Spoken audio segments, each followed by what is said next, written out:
Good evening and welcome to ComicsChat Adult.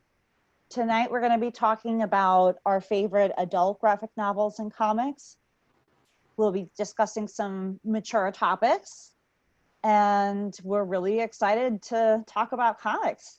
My name is Rebecca Oxley and I am the Librarian 3 at the Greenbelt branch of Prince George's County Memorial Library System.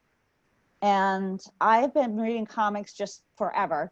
I started reading adult comics when I was a teenager and I just never stopped. So much so that it's literally tattooed on me. So, but Amanda, would you like to introduce yourself? Sure. Hi, my name is Amanda. I'm a librarian one at Ackeek, and I have also been reading comics for a very long time. I don't remember when exactly I started reading adult comics because I'm not sure what counts as adult. And it may have been when I started reading The Sandman after coming home every day after middle school. But I think that comics is a very fluid genre, and what is appropriate for what age or not depends on how you feel about things and how mature you can handle things. Yeah, absolutely. Lauren, you want to say hi? Sure. Hi, everyone. My name is Lauren Roots, and I'm a Library Associate 2 at the Oxon Hill branch. For me, I think my first adult comic was Neil Gaiman's Death, The High Cost of Living. Yes. And I think I found that in like either middle school, late middle school, or early high school. And from there, I started reading more and Oops. We got a little freezy. Just for anybody who's curious, The Sandman and The High Cost of Living are both by Neil Gaiman, and they're both fantastic. And they are being adapted into audiobook format for those of limited vision, and for anybody who wants to listen to a comic, if you can, and also into a TV series. Yeah, I've listened to the podcast. It's very vaudevillian. I'm interested to find out what it's like. All right. Sorry, Lauren, you got cut off after you were describing reading Death, The High Cost of Living. Oh, yeah. Hi. I waved because I was like, oh, no, I think I got disconnected from you all. But yeah, no, that was one of the first ones I was exposed to. And I did read a few more graphic novels, but I think they leaned more towards more towards for teens, not so much adults. And I also got into manga around that same time. Now I do read more children's graphic novels or children's middle grade graphic novels in an effort to kind of help parents and adults understand the value of letting children read them as much as possible. Awesome. Well, let's get started and talk about some of our top recommendations. We'll go around in a line, I think, and just talk about a few that you just can't live without. Amanda, did you want to start us off? Sure. So I have here,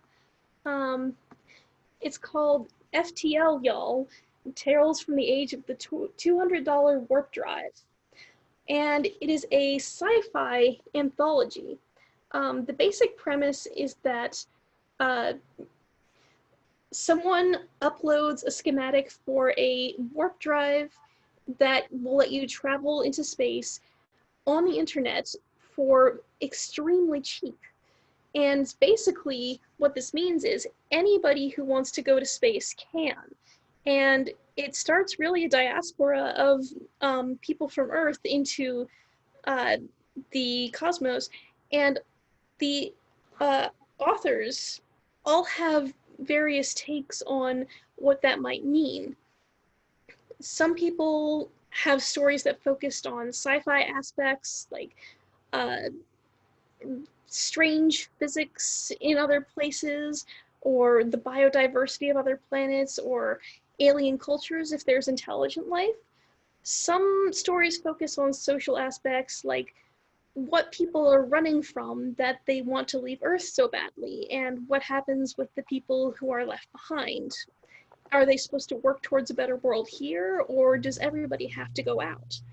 And others deal with sexuality or mental health.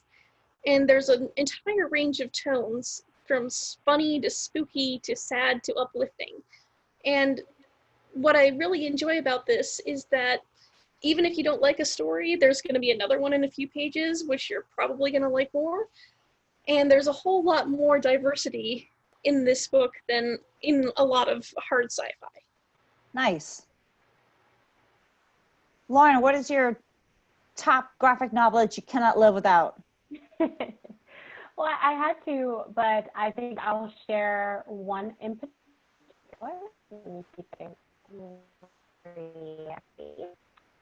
So mine was We Three by Grant Morrison and Frank Whitley. So this book is a particular favorite of mine because I've always loved stories that are written from the perspective of animals. When I was younger, that was Robert C. O'Brien's Mrs. Frisbee and the Wrath of Nim, Brian Jacques' Redwall series, and William Horwood's Duncanwood. And even though they're incredibly depressing, I still really, really appreciate them. This one was actually recommended to me after I finished the equally sad Pride of Baghdad. That was God, I love that. Bron K. Vaughan. Yeah, that one was so well done. But just a little bit about V3. So I would say that V3 is Sheila Burnford's incredible journey, or if you're more familiar, if you're a 90s kid, the Homeward Bound incredible journey film. And Richard Adams is The Plague Dogs, mixed with like a lot of blood and gore and some really, really uniquely designed panels. It centers on a unit of 3 animal hybrid cyborgs, a dog that's named One, a cat named Two, and a rabbit named Three, that have all been created and trained to be used as weapons for wartime, and together are known as We3. When they're scheduled for decommission, their soft-hearted creator and trainer, or trainer, well, not a trader, but a trainer, Roseanne sets them free. And since they find themselves in this very strange and confusing world, and they're ruthlessly pursued by the scientists who have created them and a military organization, they have to kind of rely on their baser instincts to survive and protect one another, and also kind of find home. Like that's all they really want to have as a home. And so one of the notes that I have is how heartbreaking this was. And I had to sit with it for a moment because I remember I cried when I read it the first time, and that was over 6 years ago. And I cried again when I reread it yesterday. And I think that Morrison and Quigley do such a wonderful job of reminding the reader that the animals are simply lost pets looking for their way home and looking to be taken care of. And that everything that they had, right down to their name, has been taken away, and that they have every reason to fight for, as they do, for their lives. So I love We Three. Very unfortunately, we do not have copies in our system. I checked to see if we had any, but we don't at this time. But if you are interested in reading it, definitely reach out to us and see if we can get a copy in. Yeah, you can always get in our libraries at some point. It must have been many years ago. Yeah, I think so too, because I remember checking it out, but I couldn't remember if it was from our system or if it was from Charles County. But man, it's just amazing, and the artwork in it and the design, particularly I think they do like a CCTV shot, and it's phenomenal. Like it's nuts how much is going on in these very, very tiny panels in these 2 pages. So it's fantastic. It really is a fantastic one. Awesome. Well, I'm going to make a quick plug for Sandman Overtures, which is the lavishly, we do not deserve the amazing beautifulness of this book, prequel to the Sandman series, which you can get at our library. One that I'm not sure about, if we have it, is really great. It's by Eleanor Davis, called How to Be Happy. It is an anthology. She writes a lot of kids' toon graphic novels too, like the early first books. And but this is for adults, and it's a series of vignettes of different short stories told in them. And I'll just tell you about one of my favorites, that this person can't cry, so they go to a seminar to learn how to weep. And it is just such a moving experience. And then there's another fantastic story about a society that's gone back to Adam and Eve style living, and about how little by little their cult kind of peels away and self-destructs.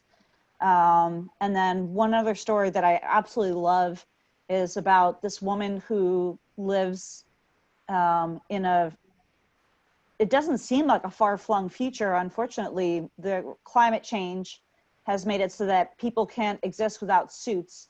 But she lives in a special area that where they actually eat like grown produce instead of mass-produced produce. And she goes back home to visit her family, who they're living in like this toxic zone. But yeah, it's really just, if you want a great, quiet, but powerful read, you should read How to Be Happy. And then of course, what I can't live without right now is The Wicked and the Divine. Mandy got a copy? Yes, I love the first one is so pretty. Yes, it is. The Wicked and the Divine is about every, I think it's like 200 years. 90. Every 90 years, So sorry. it's about a human generation. Yeah, so there's a pantheon of gods, of kids who grow up and become teenagers, and then they're reborn as gods with all of the powers that are imbued with the gods. And there's this one character, Laura, who is like a groupie. They all become like idols. So like they've throughout history have had different influences. And since this is supposed to be happening now, the gods are all like pop stars, basically. So Laura is like a super fan, and she super wants to be a god. And that's all I'm going to tell you. I saw that one. I was going to pick it up, but I had like my hands were full of all these other comics that I picked up. So I'm definitely going to reach out for that next time. Excellent. Yeah, you can get that from the library system. I think we should talk about some award winners, because I think a lot of people don't realize that graphic novels do win awards. They have their own awards. The sort of the Oscars of the comic book world is the Eisners, named after Will A. Eisner, who wrote the first graphic novel. So Lauren, did you want to talk about any award winners that you want to recommend? Yes. So my award winner is Chew by John Layman and Rob Gilroy. This was a Harvey Award for Best New Series and Best New Talent, which was Rob Gilroy in 2010. And it was also an Eisner Award winner for Best Ongoing Series in 2011. So Chew is a very strange journey through murder, conspiracy theories, government secrets, and illegal chicken. It starts with Tony Chew, who's a psychopathic vice cop, who is staking out a chicken speakeasy, which is fronted as a non-operating upholstery business, with his partner John Colby, in hopes of arresting this notorious murderous crime lord. So Tony is one of 3 known psychopathic people who, and psychopaths are those who gain psychic insight from eating food and other things. Also, chicken was made illegal after a mysterious bird flu wiped out about 23 million people in the United States and 116 million people globally. So they spot their target, and Tony and John are quickly stopped by this FDA Special Crimes Division agent named Mason Savoy. And he kind of invites them to go into the speakeasy. He's like, yeah, don't worry about him, because if you try, we're going to stop you and you are going to get in just as much trouble. So he's like, but I do encourage you to go in, have a meal. And John is all over this. Tony, not so much, because obviously he can't eat those things because of how they will make him feel. The only things that he can eat are beets. So they do go in the restaurant. John tells him that he has to order some form of chicken, because if he doesn't, it's gonna be obvious that he is on, like he's a cop or something is off about him. So he winds up ordering chicken soup, and in the soup he tastes something, and it's I don't want to give too much away, but I will just say, if you have a weak stomach, this might not be the best book to read. I also would not recommend eating it or reading it while you eat, but definitely check out Chew. It's only for Rob Gilroy's amazing illustrations, and kind of all the Easter eggs that he puts in throughout are a ton of fun to look at. So yeah, that's Chew. Awesome. Great. Amanda, what award winners do you want to talk about? I have two, but I'm going to start with Astro City. Astro City has been a long-running series. It's by Kurt Busiek. Art is mostly Brent Anderson. And it actually started in the 90s. It has won Eisner and Harvey Awards for Best New Series in 1996, the Eisner for Best Continuing Series in 97 and 98, and the Harvey for Best Continuing or Limited Series in 98. Wow. And the author has also won a Harvey and Eisner for Best Writer. Basically, Astro City it's a superhero center. Well, no, I can't really say that.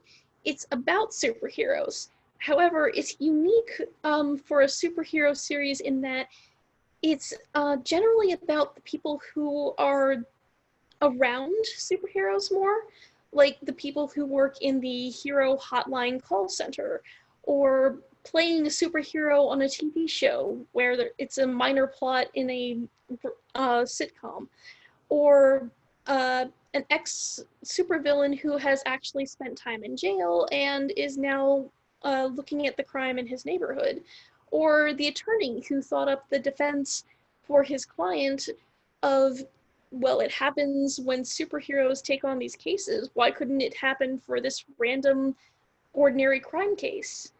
And I really love how it fleshes out the world of superheroes and how you could actually see how this world would work with people who have these amazing powers and amazing things go on, but everyday things do too.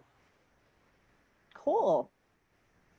Well, I'm going to share a classic, Mouse. Mouse was the first graphic novel to win the Pulitzer Prize. I read Mouse in my undergrad, which was many, many years ago, when I took a class on art that was produced by people who went through the Holocaust. And this was part of the syllabus. And I remember reading this and just being completely blown away by it, couldn't stop thinking about it, crying about it. And then I on my birthday, met Art Spiegelman, and he signed my copy of Mouse. So this is like one of the things that, like, if there's a fire in my house, like I'm grabbing this. I should have also mentioned books that I can't live without is Saga, by Brian K. Vaughan and Fiona Staples. Yes, love, definitely deserving of the multiple Eisners that it has won. It's about a couple that is part of two different alien races that are at war, but they fall in love and have a baby. And because of that, they're hunted. So it's about all of the incredible characters that they pick up along the way, all the people that get lost along the way. It's definitely lives up to its name. It's absolutely a saga. And then I don't know where my copy is but actually, no, wait, I do. If you've ever get a chance to read Black Hole by Charles Burns, that won an Ignatz Award, which gets given out at the Small Press Expo every year. This year, the voting is going to be virtual. And it also won an Angoulême, which is like the French Eisners. It's a big, thick, beautiful book. It's high impact black and white. And it's about, there's an STD that causes you to become like a mutant. And it's all about the people who have it and the people who don't have it. And then the terrible things that occur in their lives and how they deal with it. But to anybody who's sensitive, there is a rape situation in the book. But it's one that like I've read so many times, like I can't not recommend it enough. I do have one more. Ooh, tell us. So you may have heard of the Umbrella Academy. Yes. Considering its TV adaptation, which recently released a second series.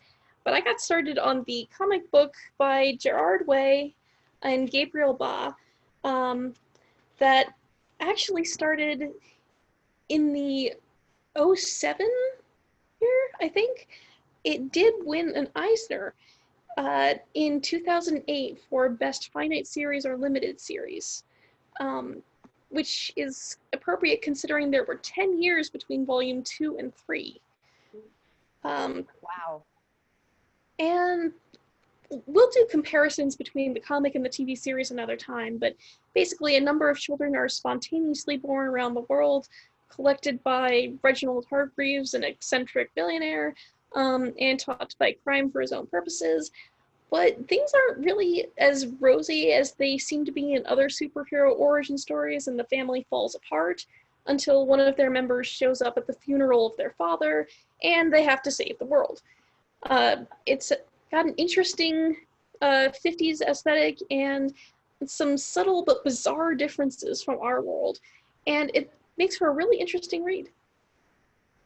Gabriel Ba, is that the same that did Day Trippers? Yes. Oh, love that. I have never read The Umbrella Academy. I do watch the television show, but now you convinced me that I need to read the books. Yep. I've heard good things about the show, so I wanted to reach for the graphic novel before. I think I'll do that. See, I always like to watch the show first so that I like that for what it is, and then go back and read the books because they're usually better. And I know that way I'm not spoiling anything for myself. I'm not disappointed. You know, a lot of people don't realize that there's a lot of great adult manga out there as well. Mm-hmm. So I know, Amanda, you had some great manga that you wanted to talk about. Oh, yeah. Okay, let's start with Wotakoi. So basically, Wotakoi is a shortening of the actual title in Japanese, which is Otaku Nikoi ha Muzukashi. Basically, love is difficult for otaku. And if you don't already know, otaku is sort of like a Japanese way of saying comic book nerd or nerd in general, but it has a connotation of obsession that isn't necessarily there in English. So the main character, Narumi, the girl on the cover, she hides that she's an otaku from all of her boyfriends because when they know that she's an otaku, it kind of ruins their relationships. They either are weirded out by it or they can't handle that she is passionately obsessed with these things. And so she's having a difficult time with that. But she does want a relationship. So her childhood friend, Hirotaka, asks, why don't you just date me? Because they are both otaku, especially of the gaming sort. And so a lot of the series is about what adult otaku do, how they have fun in the world, And also the fact that they try to hide it from people who have no interest in anime or manga or gaming. And sort of the interaction between these two worlds and with other couples makes it funny and romantic, and it's really interesting. Very cool. I got so excited, Amanda, because I've seen the show. I forgot. Yes, it also has an anime. Yes. I definitely watched the anime and I was like, oh, I forgot this was a manga. So I got super excited when I saw that you brought that up. Yay! It actually started on Pixiv as a webcomic in Japanese and then got picked up by a publisher. Oh, awesome. I didn't know that. Wow, cool. I got started reading adult manga when I got my hands on Akira in my hot little middle school hands. They didn't used to have the collected graphic novels because there are like 5 very thick volumes of the entire story of Akira.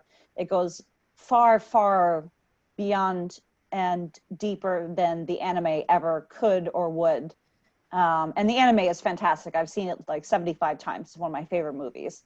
But yeah, Katsuhiro Otomo's style just completely arrested me, and it got me into reading manga. But manga was really hard for me to get as a teenager, so I would trade like anime tapes for manga, and that's how I got started reading my favorite manga, which is Battle Angel Alita by Yukito Kishiro.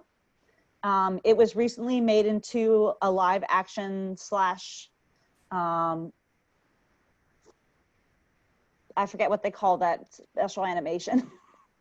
CGI? CGI, yes. CGI and live action. But it's cyberpunk classic.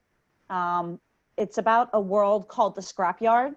The Scrapyard is the dregs of society. And then there's a city in the sky called Tafaris that basically all their garbage just falls into the scrapyard, and then they make products for the people at Tafaris and send them up in tubes, but nobody's allowed to go up there. And if you have a special mark on your head, it shows that you're a Tafarian citizen. But once you go down to the scrapyard, you can never return. And there's like, oh, just amazing stuff. So this guy finds a cyborg like chassis in the scrapyard, and amazingly she's still alive and has a brain that's still alive. So she has her own living brain. And he's a cyborg doctor, so he like fixes her up little by little. And then when she starts to regain her memories, because she's lost her memories, she realizes that she can fight, that she knows this ancient cyborg martial art called the Panzerkunst. And she basically just begins to wreck shop all over anything that gets in her way. She's like 5'0". It's one of the only manga series that I've been reading for like 25 years, I think, something like that. I've been reading it till the very bitter end. There's another one that's really cool. This is volume 13. I started reading volume 1 that somebody lent me, and then I started buying them at volume 2, and now I'm still collecting them. But it's called Oku, The Inner Chambers, by Fumi Yoshinaga. And it is about feudal Japan, but there's this disease called the Red Plague, and it kills off almost all the men. So men are like these rare commodities, and they're like highly prized in society. But that means that the entire government, the warlords, everybody is women. But it's like this secret that they keep, even though they have a female shogunate, and then she keeps a harem of men to be, basically, because her only job is to produce heirs if possible. But that all the male heirs keep dying, so they just keep trying to produce heirs. And then it's just about the different relationships between the people that live inside the inner temple or the inner palace. There's some great gay relationships in there. There's some romance, and it just spans hundreds of years of this reimagined Japanese history where women were at the center of things. It won many awards, including an Osama Tezuka Prize, which is sort of like the Japanese Eisner. That's amazing. Good stuff. So my next series is Dead Mount Death Play. And this one starts in a fantasy world, your generic kind of fantasy world with magic and heroes with swords, where the hero confronts a necromancer called the Corpse God, who has been producing monsters that ravage the countryside. In the final confrontation, the Corpse God does one last spell, and that actually sends his soul elsewhere, and it ends up in modern Japan. It takes over the body of a just assassinated teenage boy.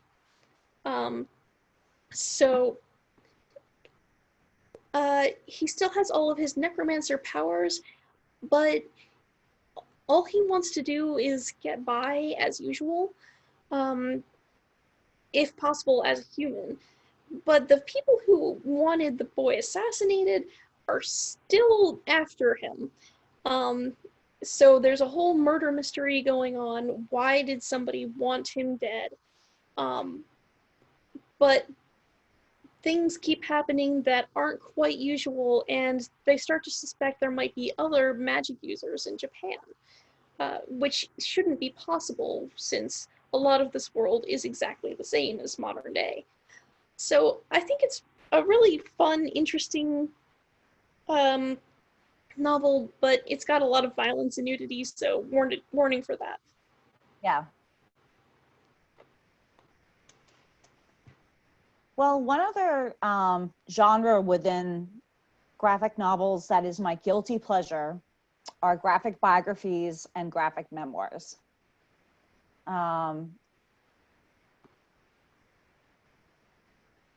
Lauren, did you have a book that you wanted to share that was a graphic memoir or a biography? Yeah, I do. So mine was Good Talk, which is a memoir and conversations by Mira Jacob. The memoir itself kind of spans over about 4 years. So I think it's 2014 to 2017. And it starts off with Mira having a conversation with her son. And they are talking about Michael Jackson. And he gets to a point where he asks her, do you think he preferred to be black or white? And from there, Mira kind of reflects on some of the things that happened to her, like happened in her own life. So it jumps back even further. It'll go from when she was a child returning to India with her family and an experience with colorism that she had with her own family. And it jumps to when she got a job working for a white woman who wanted to detail a particular experience, but she didn't really do the research for it. So the book itself is, I mean, it's fantastic because she's trying to make sense of what's happening in the world around her, and how to explain that to her son, her biracial son at that, who is also trying to understand what his race means. So I really, really loved this book. She also has a physical novel, which is called The Sleepwalker's Guide to Dancing. I haven't had a chance to read that one, but I would really like to. She writes amazingly.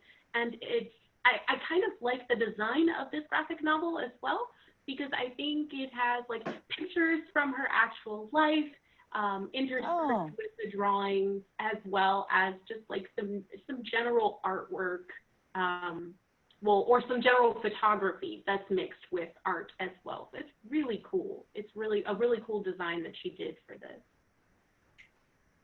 Wow, that sounds great. I've never read. I think I've heard of the novel that you mentioned, Sleepwalker's Guide to Dancing.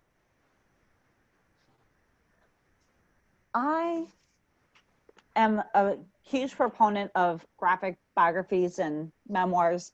One of my favorites to read over and over again is Andre the Giant by Box Brown. Box Brown also did The History of Tetris as a comic book, and also a biography of Andy Kaufman, which was really shocking. It's just amazing. Like this guy was just so off the deep end, but this is really great. It builds a lot of empathy for Andre the Giant. I learned so much about his life and just like the kind of the wild stuff that he did. It shows him in all his flaws. Like it shows some of his racism and sexism, and how he had an inability to really connect with other people, even though everybody loved him and he was so magnetic and charming. Another one that I have read many times is My Friend Dahmer by Durf Backdurf. So Durf Backdurf went to high school with Jeffrey Dahmer and was friends with him. Jeffrey Dahmer, the serial killer. So this is actually his memoir of what it was like to be in high school with Jeffrey Dahmer, and about how messed up Jeffrey Dahmer's life was, and how uninvolved, like criminally uninvolved, the adults in that situation were. But it's one that I keep going back to because it really captures like the 1970s adolescent vibe, and his drawings are really mechanical. They kind of remind me of like Rick Geary or Chris Ware or Nick Darnasso, who did Sabrina. But if you're like me and you like true crime, this is like the ultimate guilty pleasure read. I also really love books by Lucy Nisley. We have quite a few of them in the library. The first one that I had ever read by her, I read multiple times, was Relish. And it's about her interaction with food and how she uses food to kind of like spatially relate things in her life. It's very Japanese, actually, in terms of the way that she connects to food and brings everything back to food. Like there's just, you know, the great stories of her childhood and her growing up with two gourmand parents, and all like the really unusual things that she would eat, and chronicles her trip to Mexico, and just is a real delightful read. Great beach read if you get out into the beach in COVID times. The last one I wanted to share are books by Jim Ottaviani. He does graphic biographies of different magnetic characters in science. So this one is after Richard Feynman, and he recently did one on Stephen Hawking, which I haven't read yet, but I can't wait to read. But it's just so nice to learn about somebody's life, and like graphic literature makes it such an intimate experience, even a way that plain print just doesn't always reach me in a biography or a memoir. So That's yeah, great. my guilty pleasures. I wanted to talk a little bit about comics and their significance and importance to the Black, Indigenous, people of color, or BIPOC community. Whether we're talking about representation or we're talking about Black creators and what it's like to look for those types of comics. Lauren, did you want to start us off? Yeah, so I do have a few comics that I'd like to talk about, but I also, and I know I shared with you, or shared these things with you earlier, one of the things that I sometimes find challenging is finding graphic novels that are not just written about the BIPOC community for the sake of the diversity trend, but finding graphic novels that are written and illustrated by the BIPOC or by someone in the BIPOC community, about someone in the BIPOC community, and for people in the BIPOC community. So what I tried to do when thinking of this was to find graphic novels that were either, that at least had someone who wrote or illustrated that material.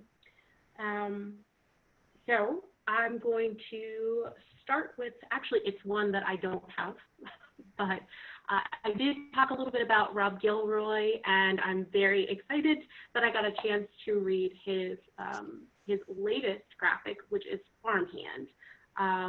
And I read it because I saw his name and I was like, yes, I'm so excited, because I had read Chew, and obviously you know how excited I got about Chew, but his artwork is stand out for me. So the graphic itself centers on the Jenkins family, and I think, if I remember correctly, I think it's Jedediah Jenkins is the patriarch of the family. And on this farm that he has, he grows not the everyday crop, but fast-healing, highly customizable human organs. And although these organs have been used in transplant services and have obviously brought healing to others for years, there's something that's not quite right about all of this, and something very sinister that's bubbling beneath the surface of that farm.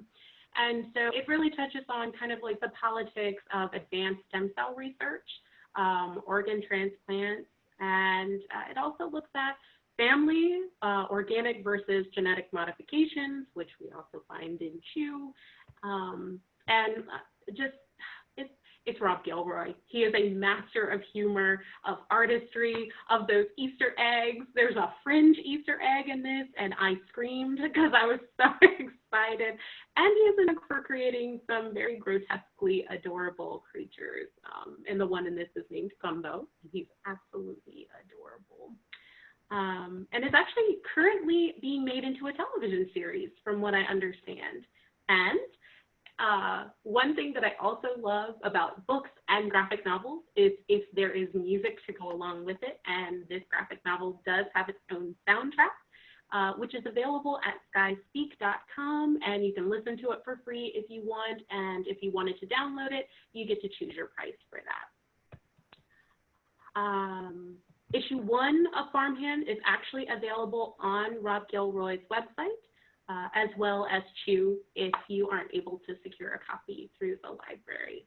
And I will leave a link when we have when we're live. The other one that I read was Bitter Root, and I read book 1, which has issues 1 through 5. This one was written by David F. Walker, Chuck Brown, and was illustrated by Sanford Green. It's considered a horror action story. It actually takes place in the 1920s in Harlem and centers on the Sangra family, who are a family of very powerful healers. They're known as purifiers, and their aim is to heal Juno, or these humans that have been transformed into these horrifying monsters that feed and thrive on hatred, prejudice, and bigotry. And so after generations generations of the family have worked to heal and to kind of trap these Juno and save them, the family itself is kind of divided. There were some things that happened, and there is a larger force coming, a larger, potentially, but maybe not so much. They're also feeding off of that negative that negative energy that's coming for them. And if they can't work together, they're going to fall. So I've only read issues 1 through 5. I'm really excited. Issue 6, I think, came out pretty recently, and that is something that I will be reading later. But I really loved how this graphic in particular focuses on this idea of bigotry and prejudice as a monster, and that it transforms people into these monsters. I thought that was an amazing concept. And I do have 2 more actually. I only have Cool. one. LaGuardia by Nydia Corapour, Tana Ford, as well as James Devlin. I actually just read this yesterday. This has been on my TBR for quite some time. I've seen it. The cover is absolutely gorgeous. And I'm so glad that I did. It is a standalone graphic with themes of immigration, family, justice, and acceptance. So in this book, 5 months into her pregnancy, Future, I'm going to really try. I hope I don't butcher this, and I apologize if I do, but I think it's Chukwubuka unexpectedly flees Lagos, Nigeria, and she leaves her job as a clinician as well as her fiance, whose name is Citizen Nawabara, all to bring an illegal sentient plant to planet Earth, which is a seemingly idealistic place for an alien to live. Because unlike Nigeria, it kind of boasts this idea of integration of human and interplanetary species, but it's really not all that it seems. The unfortunate thing is aliens are still treated very negatively, and that's seen both in the LaGuardia airport itself as well as in other aspects of the book. So there's a lot about unequal access and treatment of those who are immigrating over. And like I said, it's just the art in the book itself is gorgeous. The story is fantastic. I definitely cried at the very end of it. You're gonna love this sentient floral plant as well. I think if you choose to give this one a read, it's phenomenal. And my last one, and I'll make it quick because I feel like I've monopolized a lot of time, and I just featured this on our PGCMLS book chat, is Your Black Friend and Other Strangers. And this one is by Ben Passmore. It does feature an Eisner Award nominated and Ignatz Award nominated, or Ignatz Award winning. It wasn't just nominated, it won short, which was Your Black Friend. And you can actually, I think there's actually an animation of Your Black Friend. Oh, cool. So if you search YouTube, you should be able to find it. But it really is just a collection of essays that Ben Passmore has written, both about, well, some things that are more personal and some things that are more about social, like the social issues surrounding Black people in America. So this is another great one to pick up, Your Black Friend and Other Strangers. Yeah, I've heard good things. Amanda, you have some books you want to share with us? I do.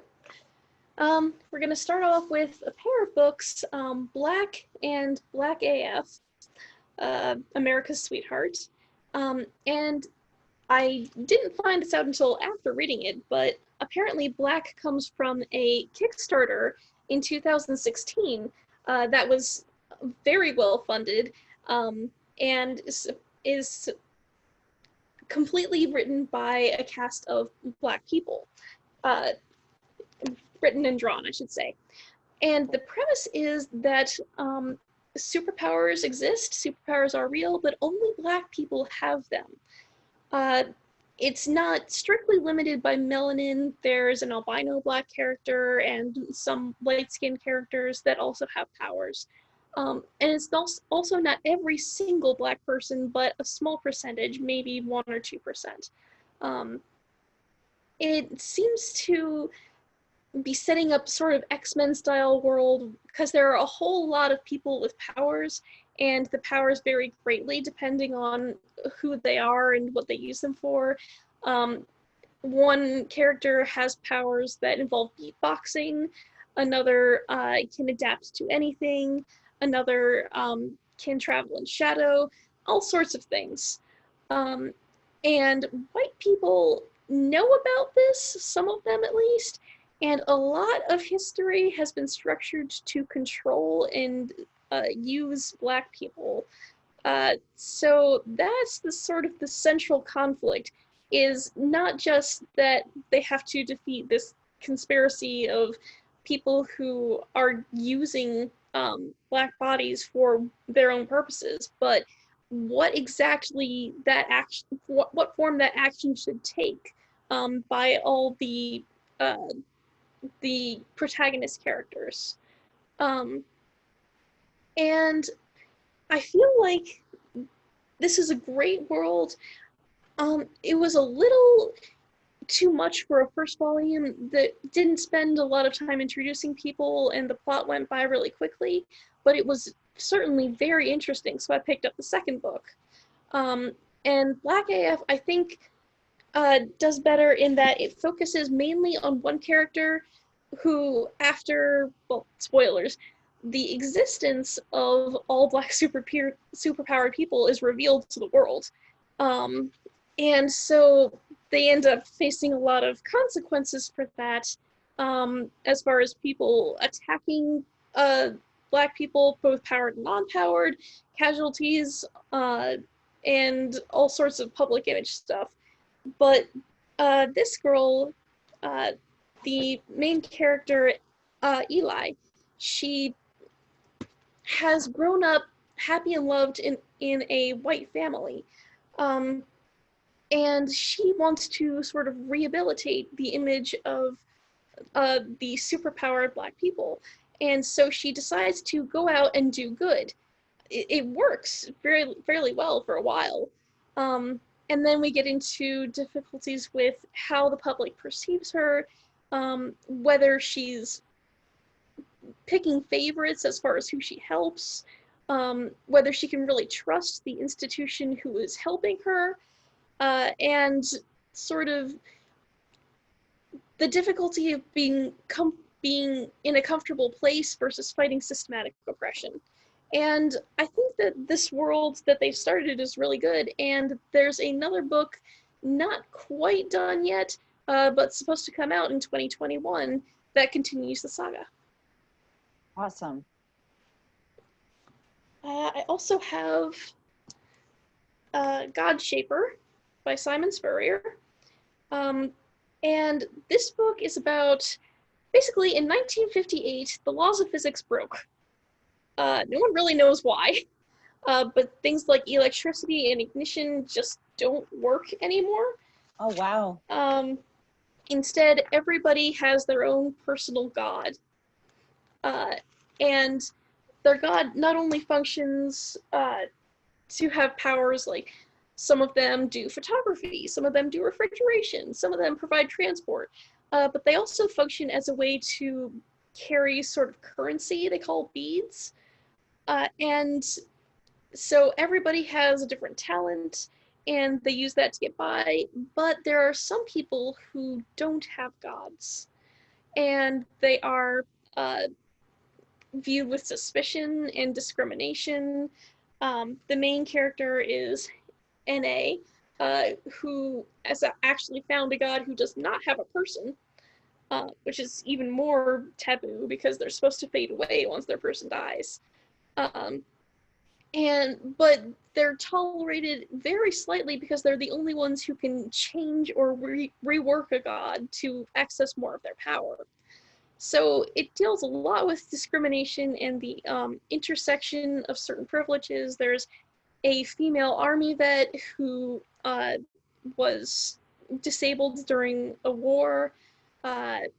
There's some, I wouldn't call them noble, rich people who want his services but don't want N.A. himself.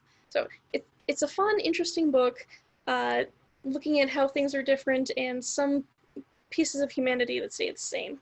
But it raises a lot of questions and says that sometimes the questions are more important than the answers, that you actually have to think about yourself.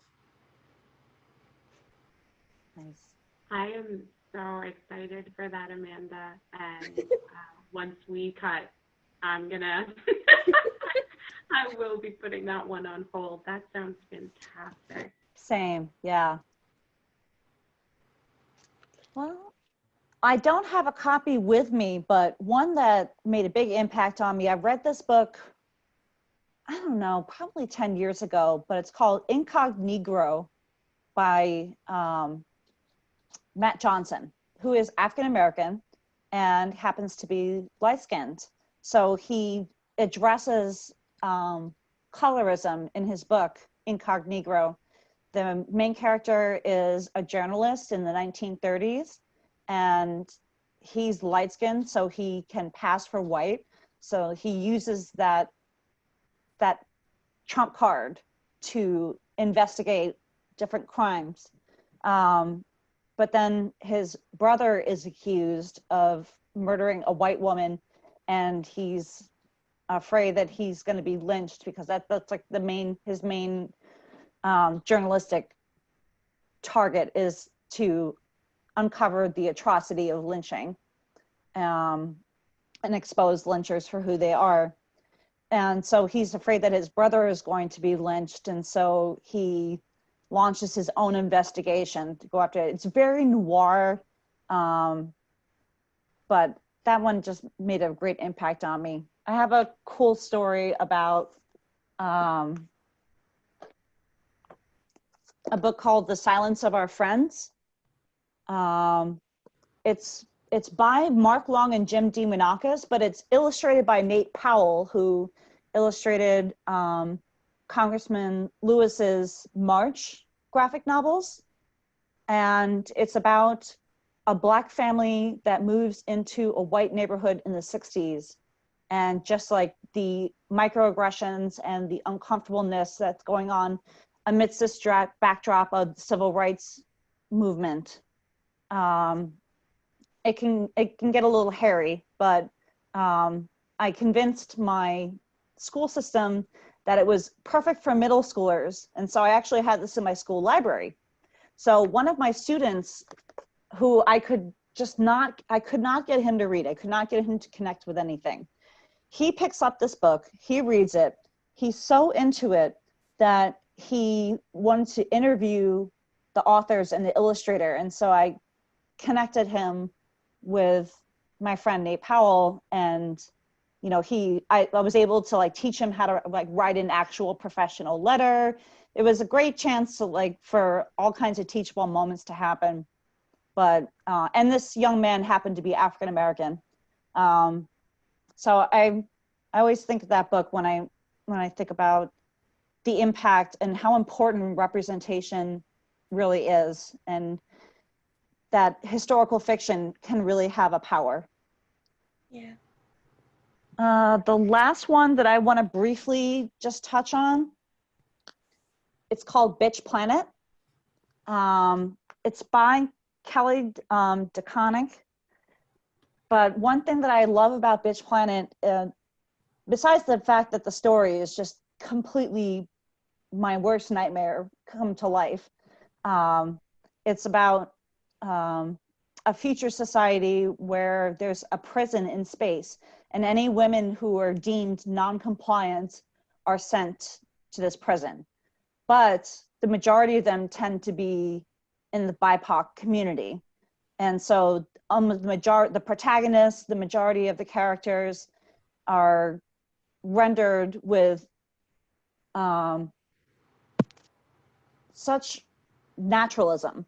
There's so many diverse body types in it. That's one thing that I really like about this book, is all the different women's body types.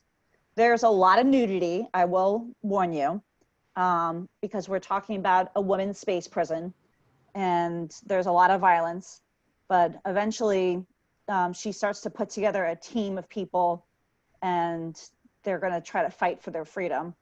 And tucked into the pages, there are like when you read comics when you were a kid, you know that they would like advertise X-ray specs or like, you know, sea monkeys or something like that. They have all these like ironic ads, but they're ads for like women to basically make themselves more compliant. It's the patriarchy to an extreme. But I think it's a really important read. I just wish there was more of it, quite frankly. Because there was another one, there's a second volume that came out, but then it just kind of dropped off the face of the earth. But we do have it in the collection, and I definitely encourage it. It's worth the read. Well, I know that we could talk about Super's web comics. I mean, we could talk about comics all night long, but really quickly, well, before we wrap this up, what do you want to read next? Lauren, you want to start? Sure. So up next for me is, of course, Bitterroot 6. That one came out in February, and I haven't been able to find it in the stores that I've been to, so I'm definitely still looking for it. The other one is a book that I recently purchased called Crowded by Christopher Sabella. Rose Stein is an artist, so is Ted Brandt. The other graphic that I'm reading, but I'm actually reading it online, is Dead Letters, which is also by Christopher Sabella, but the artist, Chris Visions, is Richmond-based. And my friend Lance was actually the one that told me about this, and so that kind of led me down the Christopher Sabella rabbit hole. But since I was able to find that online, I started reading that. And I actually have another I have a copy of, I think it's volume 1 through 5 is online, and I have a copy of volume 6, which I was really happy to find. That was kind of a sweet and unexpected score in my comic perusal. Little Bird. This is another one that on my list is Little Bird, The Fight for Elders' Hope by Darcy Van Polgeest. Dancing at the Pity Party, which is a graphic memoir by Tyler Fetter. It actually details her, I think it's her grief after her mother passes away. And so I thought that would be very healing for me. And Upgrade or Upgraded Soul by Ezra Clayton Daniels is the last one that is on my list. Oh, that's a great TBR list. As well as some of the things that you recommended. So it's going to be a big list.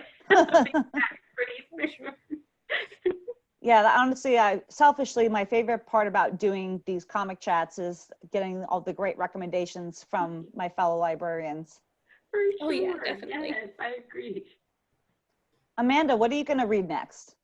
I'm looking at reading Perfect World by Rita Ruga.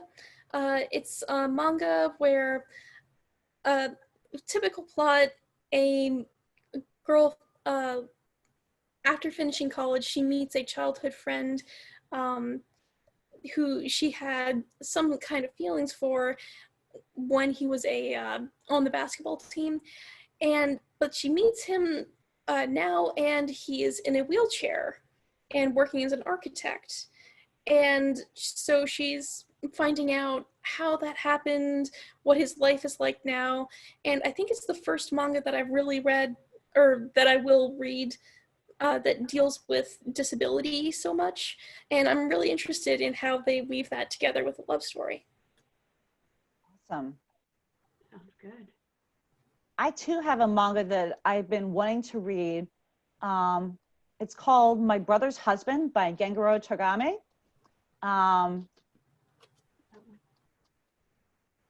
It is LGBTQ inclusive.